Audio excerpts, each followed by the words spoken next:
नमस्कार, स्वागत है आपका टीवी 9 भारतवर्ष के स्पेशल बुलेटिन में। आपके साथ मैं हूं सुमेरा खान। मेरे साथ मौजूद है मेरी सहयोगी प्रीति और प्रतिमा। शाम 5 बजे के नंबर 1 बुलेटिन की शुरुआत आज की सबसे बड़ी सियासी खबर के साथ करते हैं। महाराष्ट्र में शिवाजी की मूर्ति गिरने पर सियासत जारी है। विपक्षी दल बीजेपी पर हमलावर है। कांग्रेस उद्धव ठाकरे और शरद पवार की पार्टी सिंधु दुर्ग मूर्ति गिरने में भ्रष्टाचार का आरोप लगा रही है। और इस बीच विपक्ष का आरोप है कि निर्माण में गड़बड़ी थी। हालांकि शिंदे सरकार और बीजेपी से तेज हवा का असर बता रही है। महाराष्ट्र में जारी घमासान में आज प्रधानमंत्री ने बड़ा बयान दिया है। प्रधानमंत्री ने सिंधुदुर्ग की घटना पर माफी मांगी, लेकिन उन्होंने सावरकर की चर्चा करके विपक्ष को भी इस दौरान जरूर घेरा। और इधर प्रधानमंत्री के आज के बयान के बाद विपक्ष क्या कहता है, इस पर सबकी निगाहें हैं। लेकिन शिवाजी, सावरकर और माफी के इस एपिसोड ने महाराष्ट्र की राजनीति को काफी गर्मा दिया है। क्या आप अभी भी माता पिता बनने का सपना देख रहे हैं? अपोलो फर्टिलिटी के साथ अपनी माता पिता बनने का सपना पूरा करें। मुफ्त परामर्श के लिए 9953440671 पर कॉल करें। इस बीच जानकारी प्रधानमंत्री की रैली से ये कि पालघर की रैली में पीएम मोदी ने कहा कि सिर झुकाकर शिवाजी से माफी मांगता हूं। हमारे लिए शिवाजी आराध्य देव हैं। सिंधु दुर्ग में जो हुआ उसके लिए शिवाजी के चरणों में माफी मांगता हूं। पीएम ने विपक्ष पर भी निशाना साधा। कहा, महाराष्ट्र के वीर सपूत सावरकर को गाली देने वाले माफी मांगने को तैयार नहीं। वो लोग कोर्ट जाने को तैयार हैं, लेकिन सावरकर से माफी नहीं मांग रहे हैं। जब 2013 में भारतीय जनता पार्टी ने मुझे प्रधानमंत्री पद के उम्मीदवार के रूप में निश्चित किया,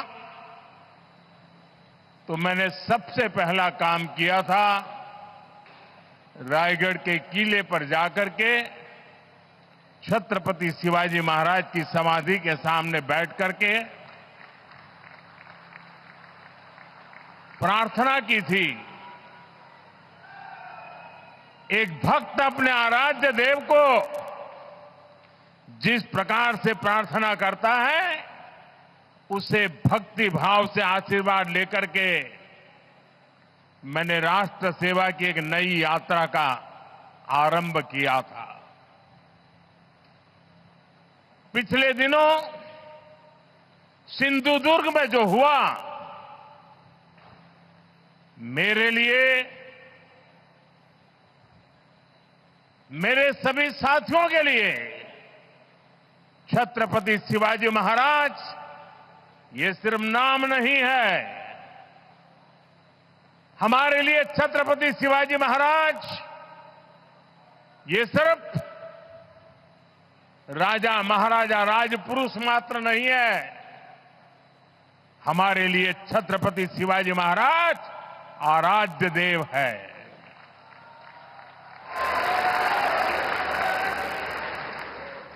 और मैं आज सर झुका करके मेरे आराध्य देव छत्रपति शिवाजी महाराज की उनके चरणों में मस्तक रख के माफी मांगता हूं।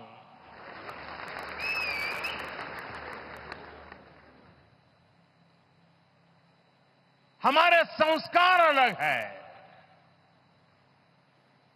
हम वो लोग नहीं हैं जो आए दिन भारत मां के महान सपूत, इसी धरती के लाल वीर सावरकर को अनाप शनाप गालियां देते रहते हैं, अपमानित करते रहते हैं, देशभक्तों की भावनाओं को कुचलते हैं। उसके बावजूद भी वीर सावरकर को गालियां देने के बावजूद भी माफी मांगने को जो तैयार नहीं है, अदालतों में जाकर के लड़ाई लड़ने को तैयार है, इतने बड़े महान सपूत का अपमान करके जिनको पश्चाताप नहीं होता है, महाराष्ट्र की जनता उनके संस्कार को अब जान ले। और ये हमारे संस्कार है कि इस धरती पर आते ही आज मैंने पहला काम मेरे आराध्य देव छत्रपति शिवाजी महाराज में, उनके चरणों में सर झुका करके क्षमा मांगने का कर रहा हूं। आज शिवाजी मूर्ति विवाद पर कांग्रेस ने धरना प्रदर्शन किया है। इस मुद्दे पर मुंबई कांग्रेस की अध्यक्ष वर्षा गायकवाड़ ने कहा कि सरकार को जवाब देना होगा। जी, आपको काफी देर तक घर में हाउस अरेस्ट करके रखा गया था और उसके बाद आप घर से बाहर आई, प्रदर्शन कर रही हैं। नाराजगी शिवाजी महाराज की प्रतिमा को गिरने को लेकर, लेकिन सरकार कह रही है कि सारी कार्रवाई तो की जा रही है। देखिए, जिस तरह से अब मैं एक सवाल पूछना चाहती हूँ कि 8 महीने में हमारा अस्तित्व, हमारी अस्मिता और हमारे आराध्य देव छत्रपति शिवाजी महाराज का स्टैचू गिरता है, उसका उद्घाटन कोई छोटे आदमी के हाथों से तो नहीं होता है ना, देश के प्राइम मिनिस्टर के हाथों से होता है। और जब देश के इतने बड़े व्यक्ति अगर हमारे जो उद्घाटन करते हैं तो उनकी नैतिक जिम्मेदारी भी उनको लेनी चाहिए। अगर 8 महीने में वो स्टैचू गिरता है तो उसकी जिम्मेदारी कौन लेगा? राज्य के मुख्यमंत्री कह रहे हवा की वजह से गिर गया, कहीं ना कहीं नौदल की वजह से बनाया है, लेकिन आप भी तो उसमें है। कमेटी बना दी गई है ना, जांच क्यों गिरा, एक आरोपी गिरफ्तार किया गया और आज पीएम मोदी मुंबई में है। आप लोग प्रदर्शन करके क्या मैसेज देना चाहते हैं? क्या पीएम से माफी की मांग है? मैं पीएम जी से पूछना चाहती हूँ कि वहाँ पे जो है वो लोग फरार हो गए, कुछ बदनापुर के फरार है, इस घटना के भी प्रमुख आरोपी फरार हैं, हम तो कोई गुनहगार नहीं थे। पीएम मोदी आज मुंबई में ग्लोबल फिनटेक फेस्ट में शामिल हुए। इस दौरान पीएम ने फिनटेक क्रांति पर सवाल उठाने वाले नेताओं पर पलटवार किया और कहा कि कुछ लोग सवाल उठाते थे कि भारत में इंफ्रास्ट्रक्चर नहीं है, लेकिन आज उनके पास कोई जवाब नहीं। कुछ लोग पहले पूछते थे, पार्लियामेंट में खड़े होकर के पूछते थे और अपने आप को बहुत विद्वान मानने वाले लोग पूछते थे। सरस्वती जब बुद्धि बांट रही थी तो वो रास्ते में पहले ही खड़े थे और क्या कहते थे? वो पूछते थे कि भारत में बैंक इतनी ब्रांचेज नहीं है, गांव-गांव बैंक अवेलेबल नहीं है, इंटरनेट नहीं है, यहां तक पूछ लेते थे बिजली भी तो नहीं है, रिचार्जिंग कहां होगा, फिनटेक क्रांति कैसे होगी, ये पूछा जाता था। और मुझ जैसे एक चाय वाले को पूछा जाता था। लेकिन आज देखिए, 1 दशक में ही भारत में ब्रॉडबैंड यूजर 60 मिलियन यानी 6 करोड़ से बढ़कर 940 मिलियन यानी करीब 94 करोड़ हो गए। पीएम मोदी ने आज महाराष्ट्र के पालघर में बधावन बंदरगाह परियोजना की आधारशिला रखी, जिसकी लागत करीब 76,000 करोड़ रुपए है।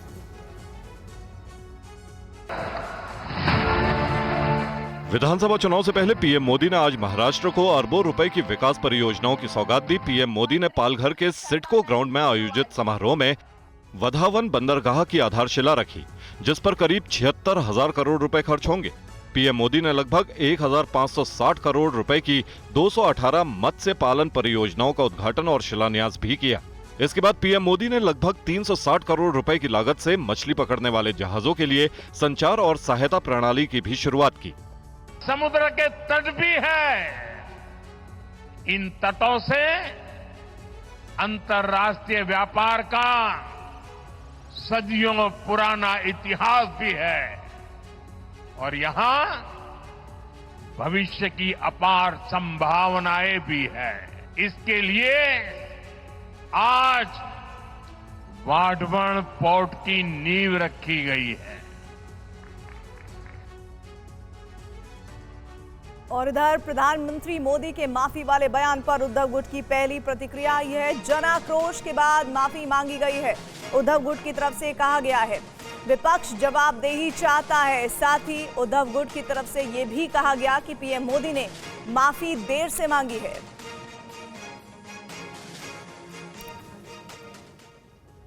इधर महाराष्ट्र के स्वास्थ्य मंत्री तानाजी सावंत के विवादित बयान से अजीत पवार की पार्टी एनसीपी भड़क गई है। इस नए सियासी बवाल से शिंदे सरकार और महाराष्ट्र की राजनीति में नया सियासी भूचाल आ गया। तरी सुद्धा बाहेर आल्यानंतर उलट्या ही वस्तुस्थिती सर्व होत नाही। ते आता वयाच्या 7व्या वर्षी माणूस बदलू शकत नाही। जे काय 15-20 वर्षाचं पोरग आहे, मी आता तू असं कर, बापानं थोडं जाऊन दिला की नीट झाला, होत नाही ते. आलं लक्षात? त्याच्यामुळं आम्ही तत्वाशी बांधलेला आहोत.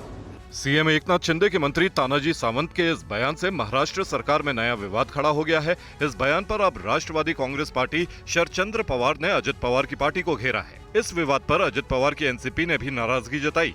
एनसीपी प्रवक्ता महेश तापसे ने कहा कि तानाजी सावंत की सेहत सही नहीं है, ऐसे में स्वास्थ्य मंत्री को खुद इलाज की जरूरत है। ये एकनाथ शिंदे जी के पार्टी के स्वास्थ्य मंत्री है, एकनाथ शिंदे जी खुद मुख्यमंत्री है। मेरी एकनाथ शिंदे जी से गुजारिश है कि ये जो बीमारी है वो ज़्यादा खाने से और गलत खाने से होती है, तो हमारा यही कहना है कि भाई इनको अच्छे से अच्छे डॉक्टर मुहैया कराया जाए और इनका इलाज कराया जाए। अगर इनके पास कोई अच्छे डॉक्टर नहीं हो तो हम अजीत दादा को बोल के इनको अच्छे से अच्छे डॉक्टर की ट्रीटमेंट करा सकते हैं। बड़ी खबर इस वक्त आ रही है असम से, जहां हिमंता सरकार ने बड़ा फैसला लिया है। असम में विधानसभा में जुमे की नमाज के लिए 2 घंटे के ब्रेक को खत्म किया गया है। अब विधानसभा में जुमे की नमाज के लिए ब्रेक नहीं मिलेगा।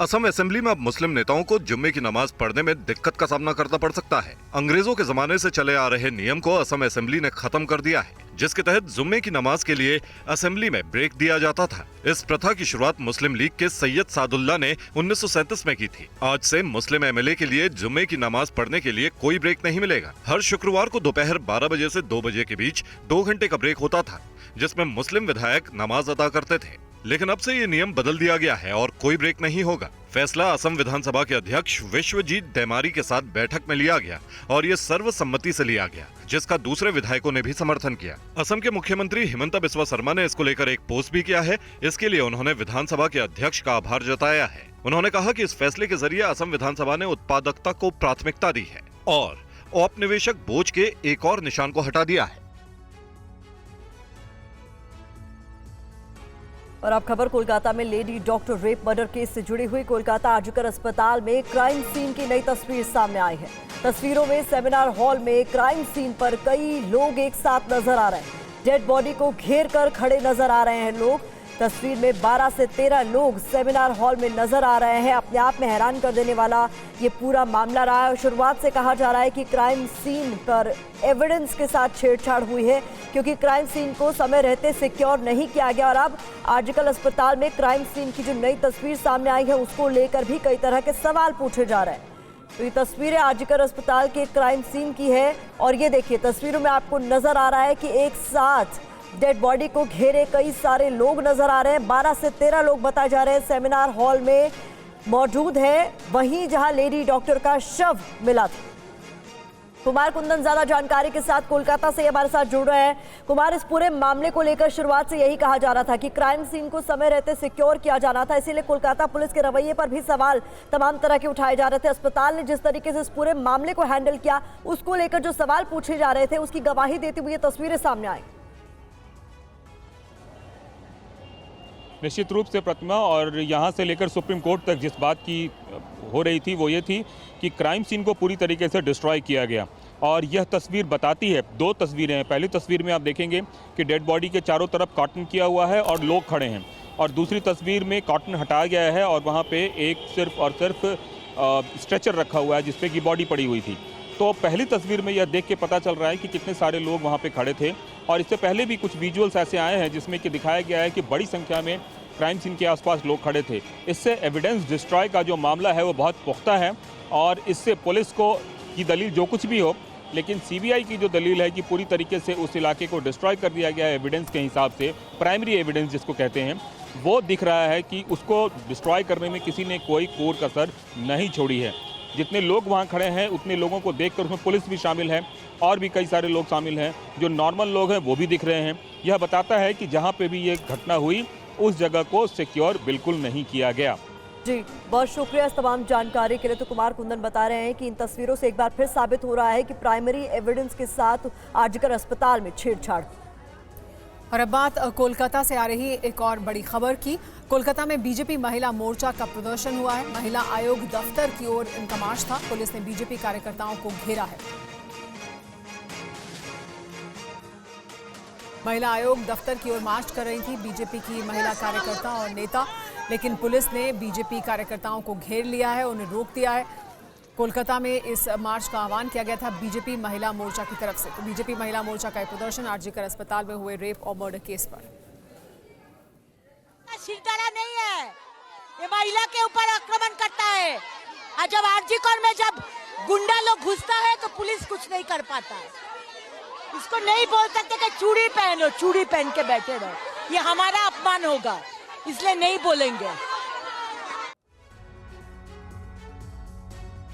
और इसी के साथ ही आपको बता दें कि पश्चिम बंगाल की सीएम ममता बनर्जी ने पीएम मोदी को एक और चिट्ठी लिखी है, जिसमें महिला सुरक्षा पर कड़े कानून बनाने की मांग की है। कोलकाता रेप मर्डर केस को लेकर ममता बनर्जी ने पीएम मोदी को 8 दिन में दूसरी चिट्ठी भेजी है। इसमें लिखा है कि आदरणीय प्रधानमंत्री जी, मैंने 22 अगस्त को रेपिस्ट को कड़ी सजा देने के लिए कानून की मांग को लेकर पत्र लिखा था, लेकिन इतने संवेदनशील मुद्दे पर आपकी ओर से कोई जवाब नहीं मिला। हालांकि भारत सरकार की ओर से एक जवाब जरूर मिला, लेकिन उसमें मुद्दे की गंभीरता पर ध्यान नहीं दिया गया है। मैं फिर से अनुरोध करती हूं कि रेप, हत्या जैसे जघन्य अपराधों पर केंद्र सरकार कड़ा कानून बनाए। इस कानून में तय वक्त में केस खत्म होने का प्रावधान भी होना चाहिए। महिलाओं से जुड़े अपराध के लिए एक निश्चित समय सीमा में सजा दिलाने के लिए कठोर केंद्रीय कानून और अनुकरणीय सजा पर विचार करें। मुझे आशा है कि व्यापक रूप से हमारे समाज के हित में इस मामले पर आपकी ओर से बहुत ध्यान दिया जाएगा। ममता ने अपनी चिट्ठी में महिला सुरक्षा के लिए राज्य की ओर से उठाए गए कदम का भी उल्लेख किया है। इससे पहले ममता बनर्जी ने 22 अगस्त को पीएम मोदी को चिट्ठी लिखी थी, जिसका जवाब केंद्र सरकार की ओर से महिला विकास और परिवार कल्याण मंत्री अन्नपूर्णा देवी ने दिया था। उन्होंने कहा था, बंगाल में कुल 123 फास्ट ट्रैक कोर्ट शुरू किए गए हैं, लेकिन उनमें अधिकतर बंद है। और इस बीच एक बड़ी खबर आपको बता दें, उपराष्ट्रपति जगदीप धनखड़ का बड़ा बयान सामने आया है। जहां महिलाएं असुरक्षित वो सभ्य समाज नहीं, जहां सभ्य समाज नहीं वो लोकतंत्र कलंकित। महिलाओं के मन में डर राष्ट्रीय चिंता का विषय है। जगदीप धनखड़ की ओर से बड़ी बात कही गई है। यूसीसी पर बोलते हुए महिला सुरक्षा पर उन्होंने ये बड़ी बात कही।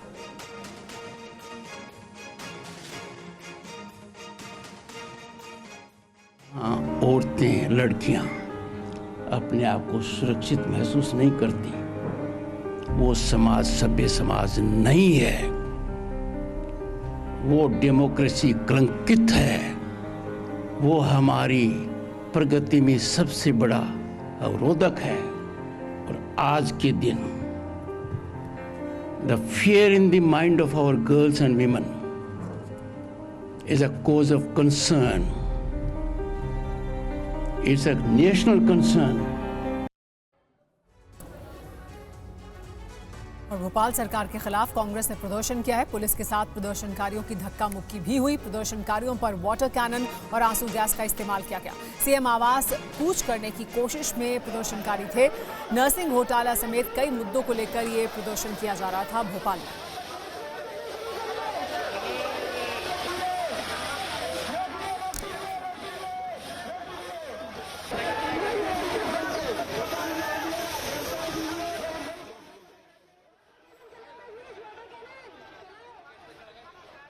और भोपाल में प्रदर्शन की आपको हम 3 तस्वीरें दिखा रहे हैं। कैसे सीएम आवास की तरफ जा रहे कांग्रेस कार्यकर्ताओं को पुलिस रोकने का प्रयास कर रही है। उसके लिए वाटर कैनन का इस्तेमाल किया गया है और साथ ही पुलिस ने आंसू गैस के गोले छोड़े हैं।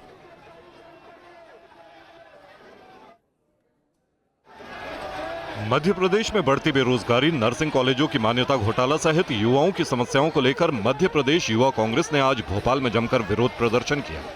यूथ कांग्रेस के कार्यकर्ता रोशनपुरा चौक पर इकट्ठा हुए और मुख्यमंत्री आवास का घेराव करने निकले। पुलिस ने रास्ते में बैरिकेडिंग कर प्रदर्शनकारियों को रोक दिया, लेकिन प्रदर्शनकारी बैरिकेडिंग तोड़कर आगे बढ़ने लगे। प्रदर्शनकारियों को रोकने के लिए पुलिस ने वाटर कैनन का इस्तेमाल किया। इसके बावजूद प्रदर्शनकारी पीछे हटने को तैयार नहीं हुए। पुलिस ने प्रदर्शनकारियों को तितर बितर करने के लिए आंसू गैस के गोले भी छोड़े।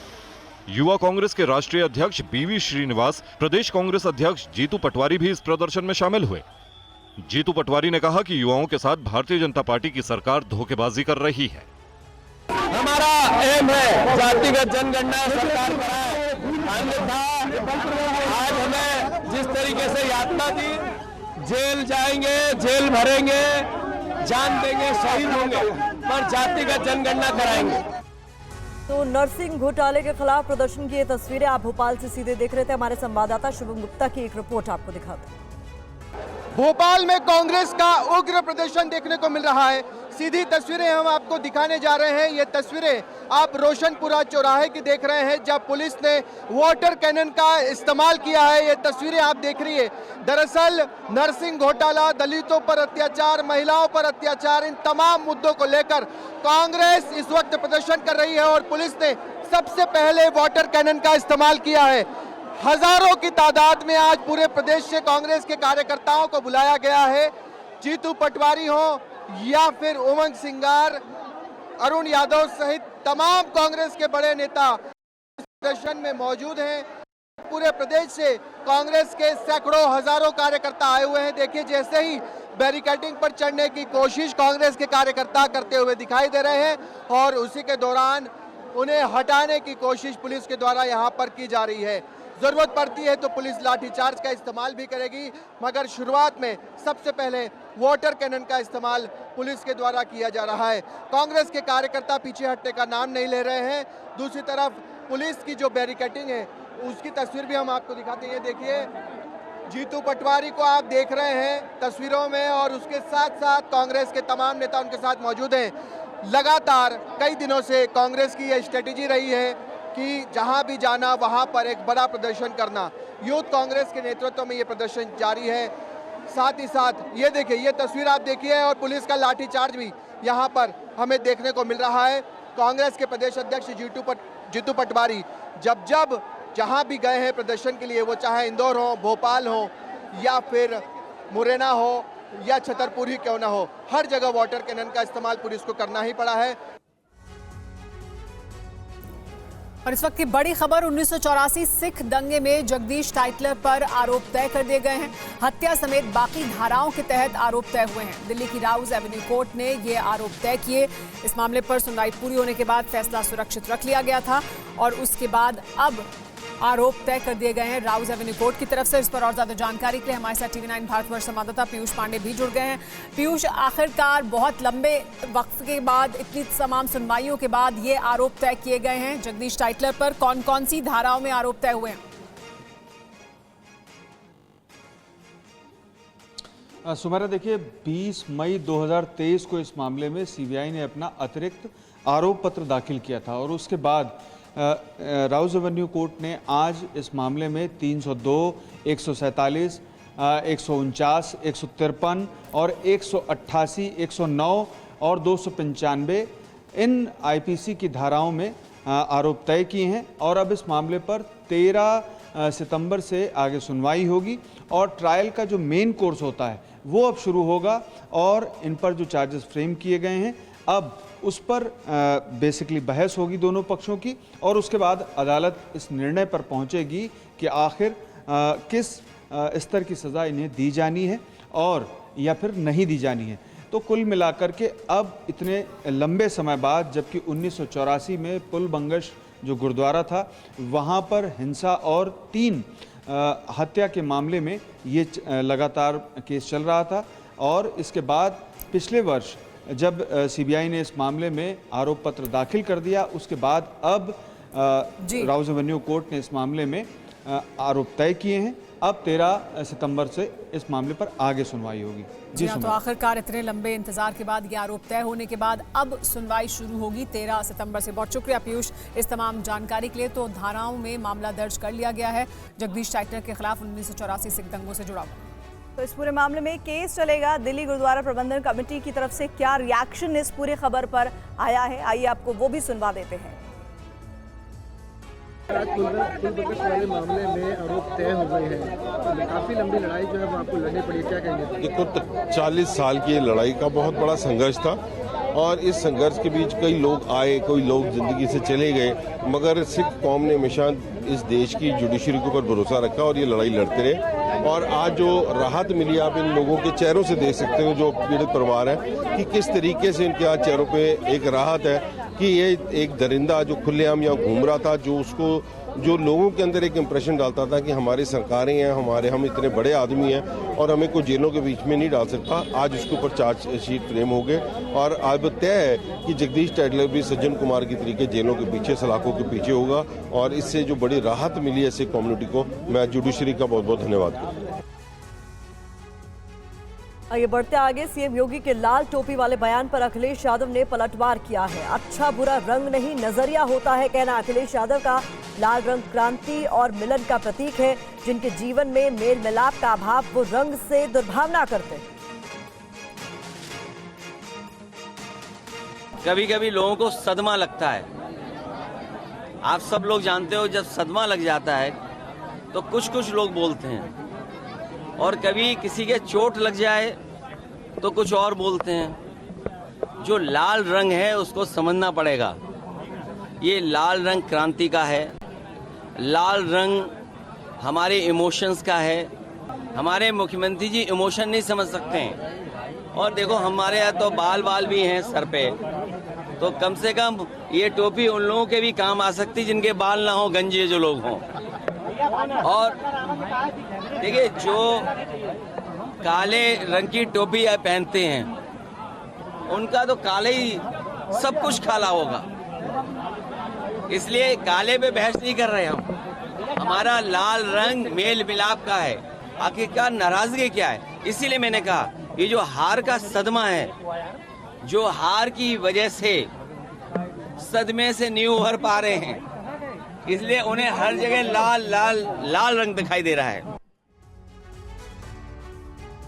यूपी के प्रयागराज में नकली नोट छापने वाले मदरसे पर बुलडोजर चलेगा। 2 दिन पहले पुलिस ने मदरसे में नकली नोट छापे जाने का जानकारी सामने रखी थी और मौलवी समेत 4 आरोपियों को गिरफ्तार किया था। दावा किया जाता था कि मदरसा जामिया हबीबिया में मुस्लिम बच्चों का भविष्य संवारा जाता है, उन्हें अच्छी शिक्षा दी जाती है। लेकिन इसकी करतूत का खुलासा हुआ तो लोग सन्न रह गए। इस मदरसे में 100-100 रुपए के नकली नोट छापे जाते थे। नकली नोट छापने के खुलासे के बाद मदरसे पर शिकंजा कसा गया है। अल्पसंख्यक कल्याण मंत्री ओम प्रकाश राजभर ने बुलडोजर एक्शन की बात कही है। 100 रुपए के नकली नोट छापने का कारोबार लंबे समय से चल रहा था। वो मदरसा रजिस्टर नहीं है और संज्ञान में आया है सरकार के, और वो मदरसा पर बुलडोजर चलेगा। जांच शुरू हो गई है और क्लियर है। अब उस मदरसे का ध्वस्तीकरण होगा, चूँकि देश में नकली नोट छापने का अधिकार नहीं है। अब मदरसा बना करके शिक्षा देने के लिए वो खुला कि नकली नोट छापने के लिए खुला है। तो जब वो नकली नोट छापने के लिए है तो फिर तो बुलडोजर से चलेगा और मदरसा जो है ध्वस्त होगा। 3 राज्यों में बुलडोजर एक्शन का मामला सुप्रीम कोर्ट पहुंच गया है। जमीयत उलेमाए हिंद ने देश की सबसे बड़ी अदालत में दाखिल की है याचिका इस संबंध में और आरोप ये लगाया है कि अल्पसंख्यक समुदाय को निशाना बनाया जा रहा है। बीजेपी शासित राज्यों उत्तर प्रदेश, मध्य प्रदेश, राजस्थान में कई आरोपियों के खिलाफ हाल ही में बुलडोजर एक्शन लिया गया है। इससे नाराज जमीयत उलेमाए हिंद ने सुप्रीम कोर्ट में अर्जी दी है। जमीयत ने आरोप लगाया है कि अल्पसंख्यक समुदाय को निशाना बनाया जा रहा है। सुप्रीम कोर्ट से आरोपियों के घरों पर सरकारों की ओर से चलाए जा रहे बुलडोजर एक्शन पर रोक लगाने की मांग की गई है। जमीयत की याचिका पर 2 सितंबर को जस्टिस BR गवई की अध्यक्षता वाली बेंच सुनवाई करेगी। हाल ही में उत्तर प्रदेश, मध्य प्रदेश और राजस्थान में ऐसी घटनाएं सामने आई हैं जहां आरोपियों पर राज्य सरकार ने बुलडोजर एक्शन लिया। इनमें ज्यादातर अल्पसंख्यक समुदाय के लोग ही थे। उत्तर प्रदेश में हाल ही में एक मामला सामने आया था जहां नाबालिग लड़की के साथ रेप के आरोपी मोहित खान के खिलाफ एक्शन लेते हुए यूपी पुलिस ने मोहित खान की कई संपत्तियों को मिट्टी में मिला दिया था। वहीं मध्य प्रदेश के छतरपुर में एक शख्स पर आरोप था कि उसने पुलिस थाने पर पथराव किया, जिसके बाद आरोपी हाजी शहजाद की कोठी को मुख्य आरोपी बताते हुए ध्वस्त कर दिया गया था। छिंदवाड़ा जिले में बलात्कार के आरोपी के घर को स्थानीय प्रशासन ने ये कहते हुए ध्वस्त कर दिया कि घर का ढांचा सरकारी जमीन पर अवैध रूप से बनाया गया था। आरोपी का नाम मोहम्मद नफीस था। दुनिया भर में ऑर्गेनिक फूड के लिए लोगों में जागरूकता आई है। दिल्ली में राष्ट्रीय सहकारी ऑर्गेनिक लिमिटेड के एक कार्यक्रम में हिस्सा लेने आए केंद्रीय सहकारिता मंत्री अमित शाह ने ये बात कही। साथ ही उन्होंने ये भी कहा कि ऑर्गेनिक खेती से आने वाले समय में देश के किसानों को काफी फायदा होगा। देश भर में अंतर्राष्ट्रीय मानकों वाली लेबोरेटरीज, प्रयोगशालाओं का एक जाला बुनने वाले,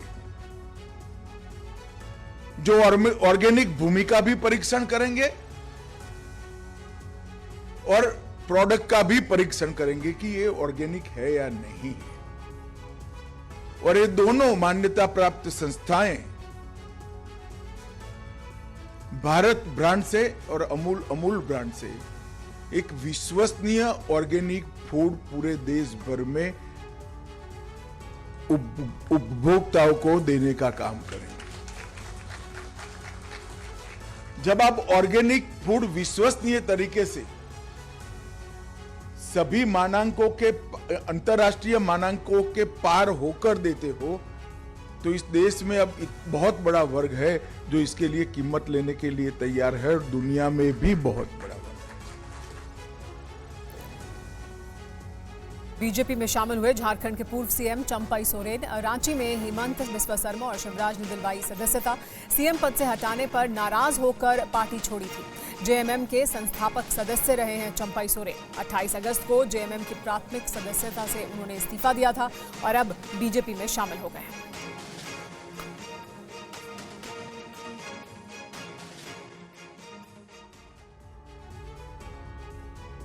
इधर चिराग पासवान को लेकर आरजेडी ने एक बड़ा दावा किया है। आरजेडी ने कहा कि चिराग पासवान बीजेपी से नाराज चल रहे हैं। आरजेडी के दावों पर चिराग पासवान ने कहा कि विपक्ष की तरफ से अफवाह फैलाई जा रही है कि एनडीए में नॉट ऑल इज वेल चल रहा है। श्री चिराग पासवान जी ऐसे कयास लगाए जा रहे हैं कि उनकी पार्टी को बीजेपी तोड़ेगी, ये चर्चा है।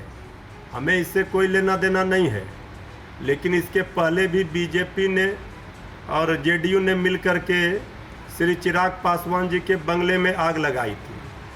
अब श्री चिराग पासवान जी की पार्टी को कौन तोड़ेगा, क्या करेगा, बीजेपी का चाल चरित्र चेहरा रहा है यही। उसी साजिश को हवा देने की सोच है जो 2021 में रची गई थी और जिसकी वजह से इन लोगों को लगा था कि शायद चिराग पासवान को ये लोग समाप्त कर देंगे, पर ना उस वक्त ये लोग चिराग पासवान को समाप्त कर पाए। और आज की तारीख में मजबूती से जिस तरीके से लोक जनशक्ति पार्टी एकजुट होकर ना सिर्फ हम लोग लोकसभा का चुनाव लड़े बल्कि 5 सीट लड़े, 5 की 5 हम लोग जीते, 100% हम लोग का स्ट्राइक रेट रहा। और इस बीच बड़ी खबर आ रही है, हरियाणा में ईडी के एक्शन पर हंगामा हुआ है। भूपेंद्र हुड्डा ने ईडी की कार्रवाई को बदले की कार्रवाई बताया है। ये पुराना मामला है, मेरा इससे लेना देना नहीं, भूपेंद्र हुड्डा की तरफ से ये भी कहा गया। अनिल विज का भूपेंद्र हुड्डा पर इस बीच आरोप है। कोर्ट की कार्यवाही नियमित रूप से चल रही है, कहना अनिल विज का। तो पुराना केस है, मेरा कोई सर एफआईआर जो रजिस्टर हुई है उसमें आपका नाम था, आपको क्या लगता है कि चुनाव से पहले ये बहुत बड़ा मामला है। इन्होंने किसान अपने राज्य में रुला दिए थे, सेक्शन 4 सेक्शन 6 लगाकर। किसान बेचारा सस्ते में अपनी ज़मीन बेच के चला जाता था और फिर बिल्डर माफिया वो ज़मीन को खरीद लेता था। 4 भी हट जाता था, 6 भी हट जाता था। ये इतना बड़ा कांड हुआ है और इसमें भूपेंद्र सिंह हुड्डा जी की भी संलिप्तता है और कुछ अधिकारियों की भी संलिप्तता है। और किसी भी प्रकार से इनके हाथ में अब हरियाणा की चाबी नहीं जानी चाहिए, क्योंकि अगर हरियाणा की चाबी इनके हाथ में जाती है तो ये तो पता नहीं और क्या कर देंगे। लगातार कोर्ट की प्रोसीडिंग्स चल रही हैं, लगातार कोर्ट में केस है। हिमाचल प्रदेश में आर्थिक संकट पर सरकार और विपक्ष आमने सामने है। बीजेपी ने कहा है कि कांग्रेस की नीतियों से हिमाचल की अर्थव्यवस्था तबाह हो गई है, तो सीएम सुक्खू ने खजाना खाली होने की वजह केंद्र सरकार की नीतियों को बताया है। जो गलतियां कर दी है अपने अगले पिछले 4-5 साल में, जिसमें प्रदेश की संपदा को आपने लुटा दिया, हो सकता है कि उन्हें पता ही ना हो, अधिकारी लुटा गए हों। आज हाल ये है कि प्रदेश के खजाने को जिस प्रकार से लुटा दिया गया है, प्रदेश की अर्थव्यवस्था चरमरा गई है। हमारी सरकार आने के बाद अर्थव्यवस्था में 20% का सुधार हुआ है। 2200 करोड़ रुपया हमने राजस्व कमाया है। शराब के 1 साल के ठेके की नीलामी से श्रीमान राहुल गांधी कहा करते थे कि लोगों के खाते में खटाखट पैसे आएंगे। खटाखट पैसे तो नहीं आए, फटाफट जो है दिवाला जरूर पिट गया। इतना निश्चित है, जिस तरह से हिमाचल प्रदेश में कल सबके सामने आया है कि 9 जो हमारे देश के पहाड़ी राज्य हैं, उन 9 पहाड़ी राज्यों में सबसे अधिक आर्थिक बदहाली की स्थिति में हिमाचल प्रदेश है। इधर बीजेपी ने कर्नाटक सरकार पर भ्रष्टाचार का आरोप लगाया। बीजेपी प्रवक्ता प्रेम शुक्ला ने कहा कि मुख्यमंत्री सिद्धरामैया का पूरा परिवार आरोपों के घेरे में है। ये लूट की सरकार जो है किस तरह की हरकतें करती है, आप सबने जो है कर्नाटक में देखा ही है कि सिद्धरामैया मुदा उनका पूरा परिवार मुदा के जमीन घोटाले के मामले में आरोपों के घेरे में है। अब जो है उस पर भी उनको शांति नहीं मिली। उनके उप मुख्यमंत्री डीके शिव कुमार पहले से ही घोटालों के मामले में उनका जो है जांच से अभियोजन तक पहुंच गए हैं। अब उनके राष्ट्रीय अध्यक्ष मल्लिकार्जुन खड़गे के परिवार ने किस तरह से सिद्धार्थ विहार ट्रस्ट के नाम पर जमीन घोटाला किया है, ये सबके सामने है। हमारी मांग है कि इस मामले की सीबीआई जांच होनी चाहिए। जिस तरह से श्रीमान मल्लिकार्जुन खड़गे और कर्नाटक की सरकार में उनके मंत्री पुत्र प्रियांक खड़गे ने जिस तरह का जमीन घोटाला किया है। बात पाकिस्तान की, जो अपनी घिनौनी हरकतों से बाज नहीं आ रहा है। भारत में गड़बड़ी फैलाने और आपसी सद्भाव बिगाड़ने के लिए आईसिस की मदद से वो साजिश रच रहा है और इसका जिम्मा दिया गया है भारत के मोस्ट वांटेड आतंकी को। देखिए रिपोर्ट। पाकिस्तानी खुफिया एजेंसी आईएसआई कभी घाटी, कभी दिल्ली तो कभी उत्तर प्रदेश और बेंगलुरु को टारगेट कर बड़ी आतंकी वारदात को अंजाम देने में जुटी है। पाकिस्तान की खुफिया एजेंसी आईएसआई ने इसका जिम्मा दिया है हिंदुस्तान के मोस्ट वांटेड आतंकी फरहतुल्लाह गौरी को। हिंदुस्तान के खिलाफ आईएसआई की सबसे बड़ी साजिश, मोस्ट वांटेड आतंकी फरहतुल्लाह गौरी की बड़ी साजिश। आईएसआई के इशारे पर भारत में शुरू किया अल हिंद का रिक्रूटमेंट सेल। आईटी सेल के जरिए हिंदुस्तान में आतंक की भर्ती। आईएसआईएस के टेलीग्राम और व्हाट्सएप ग्रुप के जरिए नौजवानों का brain wash, Hindu love trap, भगवा लव ट्रैप, डोम जैसे नाम के चैनल और ग्रुप सोशल मीडिया के जरिए युवाओं को फर्जी प्रोपेगेंडा जाल में फंसाया जाता है। इनके हर एक ग्रुप में लगभग 1200 से 1300 लोग होते हैं, जिनके दिमाग में फेक प्रोपेगेंडा के तहत हर रोज ये डाला जाता है कि किस तरह हिंदू मुस्लिम पर अत्याचार कर रहे हैं। नफरत का यही बीज बोकर इन युवाओं को बनाया जाता है जिहादी। एक बार ऐसे ग्रुप से जुड़ जाने के बाद इन युवाओं को आगे चलकर आतंकी ट्रेनिंग दी जाती है। गाजियाबाद के लिंक रोड थाना क्षेत्र में रेपकांड के बाद हुई आगजनी और तोड़फोड़ के बाद इलाके में भारी पुलिस बल तैनात किया गया है। स्थानीय लोगों ने पुलिस और आरोपियों के खिलाफ बहुत ज्यादा गुस्सा भरा हुआ है। गाजियाबाद में नाबालिग से रेप का मामला सामने आने के बाद बवाल मच गया। इस मामले के सामने आते ही पुलिस हरकत में आई, आरोपी को गिरफ्तार कर लिया गया। पीड़िता ने आरोपी के खिलाफ बयान दिया था। पीड़िता ने अपने बयान में बताया कि फैजान नाम के व्यक्ति ने घर में घुसकर उससे मारपीट की और नशीला पदार्थ सुंघाकर रेप किया। पीड़िता के बयान के उलट इस मामले में गैंग रेप की अफवाह फैला दी गई। इसके बाद जुटी भीड़ ने उपद्रव किया था। इस मामले में अफवाह फैलाने वालों पर कार्रवाई की तैयारी की गई है। वहीं आज पीड़ित परिवार से मिलने लोनी के विधायक नंद किशोर गुर्जर पहुंचे और पीड़ित परिवार के लिए इंसाफ की मांग की। इनकी बेटियों के साथ जो हुआ आप देख रहे हैं, आप इसको भी बता देंगे जी वो भी झूठा था। अभी मुझे पता चला कि डॉक्टर को भी मैनेज करने की कोशिश हो रही है। सीएमओ के यहाँ लगातार कहा जा रहा है कि दिखा दो जी, इसमें कुछ हुआ ही नहीं है। तो मतलब शर्म की बात है। अरे जब तक अपराध को दबाओगे, क्लियर करके ऐसे दुष्टों को गोली नहीं मारोगे, फांसी पर नहीं लटकाओगे, कैसे कानून का राज कायम होगा। साइबर ठगों के खिलाफ दिल्ली पुलिस को बड़ी कामयाबी मिली है। दिल्ली पुलिस की साइबर सेल ने 7 राज्यों से 18 साइबर ठगों को गिरफ्तार किया है। ये साइबर क्रिमिनल अलग अलग तरीके से लोगों को टारगेट करते थे। इन साइबर ठगों के टारगेट पर ज्यादातर डिफेंस से जुड़े हुए लोग थे। दिल्ली पुलिस ने राजस्थान, झारखंड, मध्य प्रदेश, बिहार, उत्तर प्रदेश, महाराष्ट्र और पश्चिम बंगाल से इन आरोपियों की गिरफ्तारी की है। पुलिस ने साइबर क्रिमिनल्स को लेकर अहम खुलासा भी किया है। पुलिस के मुताबिक झारखंड के जामताड़ा में जो साइबर ठगों का अड्डा था, अब वो पश्चिम बंगाल के नॉर्थ 24 परगना में शिफ्ट हो गया है। पुलिस के मुताबिक साइबर क्रिमिनल्स साइबर फ्रॉड में इस्तेमाल होने वाला सिम भी बंगाल के नॉर्थ 24 परगना से लेते थे। हमारा वेस्ट बंगाल में जो लिंक मिलते हैं उसमें हम 4 एक्यूज को पकड़ते हैं जो कि ये लिंक्स क्रिएट करते हैं वहाँ से। नारायण मंडल, अरुण मंडल, राजेश मंडल और आनंद मंडल, ये सारे कुछ इसमें ग्रेजुएट्स भी हैं, कुछ इसमें मल्टी लेवल मार्केटिंग कंपनीज में भी काम कर चुके। तो ये तारापीठ में हमारी रेड होती है वेस्ट बंगाल में और इन 4 एक्यूज को पकड़ा जाता है।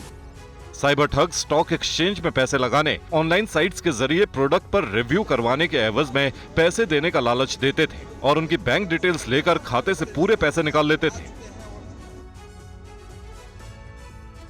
TV9 भारतवर्ष के सवाल पर MEA का जवाब, शांति के लिए हर प्रयास कर रहे हैं पीएम। विदेश मंत्रालय की ओर से यह जवाब दिया गया है।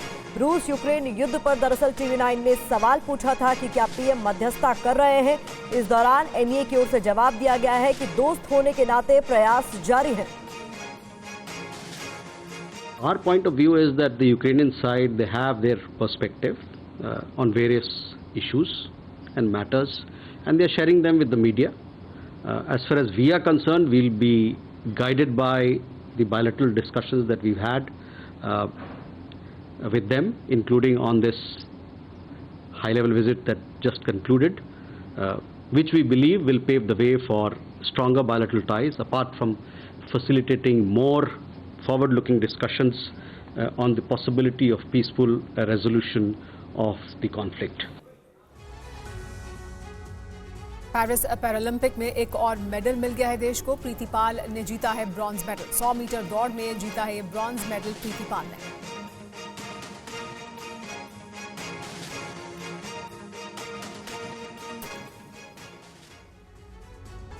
पटना के आलमगंज के बजरंगपुरी में बाइक सवार 3 अपराधियों ने एक बुजुर्ग महिला को धक्का देकर चेन छीन ली। बुजुर्ग महिला को गंभीर चोट लगी।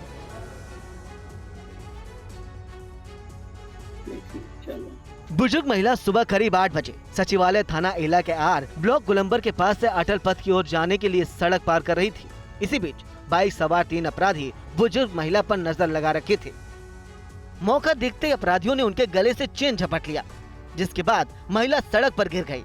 चैन झपटते ही 3 बाइक सवार बदमाश फरार हो गए। घटना की सूचना मिलते ही पुलिस CCTV फुटेज खंगालने में जुटी है। इस बारे में तो मुझे अभी 2 बजे हमको केस इंडोज हुआ और जस्ट मैं अभी आया हूँ देखने के लिए घटनास्थल।